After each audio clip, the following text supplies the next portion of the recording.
What's up, y'all?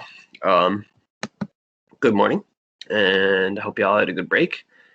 We're going to pick up where we left off, talking about Russia. We finished last week talking about the physical geography of Russia, the mountain ranges, its rivers, things like that, how big it is. And then today we're going to talk about the climates, the different climate zones that exist within Russia. And tomorrow we'll start talking about the different cultures that exist within Russia. So with no further ado, we'll get started. I will begin to share my screen and we can start these slides. It will be quick today. There's only a few slides to go over, so I'm going to also assign you all a YouTube video to watch. And then you're going to have to share your thoughts about that YouTube video with me. So here are the Russia slides that we have. There are a bunch of them, a lot to learn about Russia. Anyways, I think I just lost my position, getting all excited. So we will start the slideshow here. We finished off last week. I'll just kind of cover a couple of things. We talked about how Russia's got these long river systems that will freeze in the winter, and they use them to transport goods. The Volga is the longest river in Europe, but it's only the fourth longest in Russia. So that gives you an idea about how big Russia is. They've got the world's largest freshwater lake, 20% of the freshwater to the world. And they've got a lot of oil, natural gas, coal, all that kind of stuff. They're starting to move away from energy production and move into farming, which is something we'll talk about in that YouTube video, or that YouTube video we'll talk about. They have a lot of potential to grow a lot of crops in Russia, and as the frozen tundra in Siberia begins to melt because of climate change, there'll be more and more farmland in Russia. So we're going to start talking about Russia's climate and vegetation. The majority of areas in Russia have a very harsh climate. So the majority of Russia has a harsh climate with cold winters, very long, and cool summers, and they're short.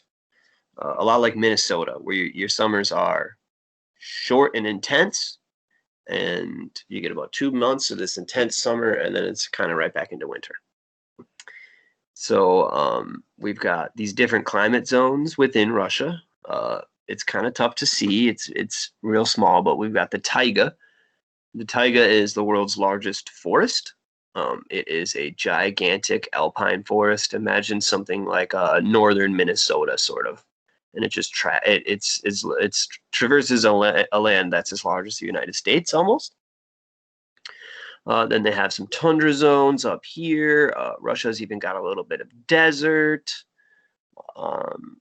They've got a little bit of temperate grasslands, some plains here, some tropical deciduous forests. So it's really incredible. Russia's pretty much got every kind of biome in the world you could ask for, except for I don't think they have a tropical rainforest necessarily, but they do have some. Oh yeah, they do have some tropical rainforests. Oh no, never mind. Just kidding. They don't. That's a little bit too far south, but they get almost down there. So the tundra is this bit y'all see here outlined in brown. So it's the most northern bit of Russia. It's always cold. 10% of Russia is the tundra. It's very hard to grow anything there. No trees grow. Barely any plants will ever grow. It's basically a frozen desert in a lot of ways. As that melts, as climate change gets worse, the tundra will become no longer tundra. It will turn into plains, so then they'll be able to grow things. So next we've got the subarctic. The subarctic would be this kind of area as well, a little bit below. 250 days of the year it is snowy, so That means that 106 days out of the year it is not snowy. So 2/3 of the days are snowy, basically. This is a high latitude climate. Latitude and longitude, it would be high on the north side. The construction is modified, so cars are made to withstand the cold. They have special steel. The batteries will be special batteries, so the batteries don't freeze. So construction is modified all across this area. A lot of times people will refer to it as Siberia.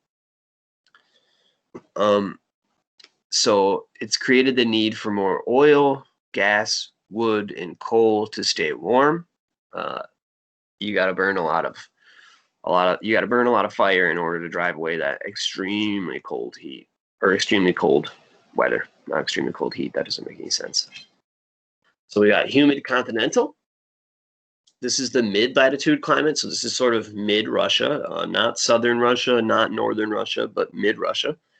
This area has long, snowy, relatively mild winters. So this would be the one that kind of compares to Minnesota in a lot of ways.